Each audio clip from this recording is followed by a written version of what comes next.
जय श्री जगन्नाथ दर्शक बंधु मने रखंतु चैनल आजिर एही भिडियो रे आसंतु जानिबा पांच मन 25 प्रकृतिर नाम। साधारणतः समस्ते कही थांती जे पांच मन 25 प्रकृतिर नाम, किंतु प्राय भूल नाम गुड़िक कही थांती। तेबे सठिक नाम गुड़िक मने रखंतु। पांच मनर नाम हेउछि अमन, कुमन, सुमन, विमन, मन।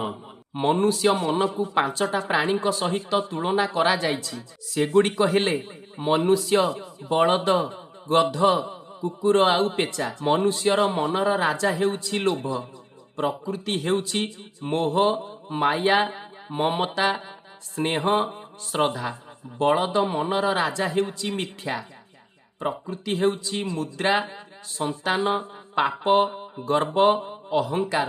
गध मनर राजा हेउछि क्रोध, प्रकृति हेउछि रोग, राग, कष्ट, दुख, जंत्रणा। कुकुर मनर राजा हेउछि व्यभिचार, प्रकृति हेउछि मत्स्य, मांस, मद, काम बा मैथुन, हत्या। पेचार मनर राजा हेउछि हिंसा, प्रकृति हेउछि निद्रा, परश्री कातरता, निंदा, कुकर्म, धर्षण।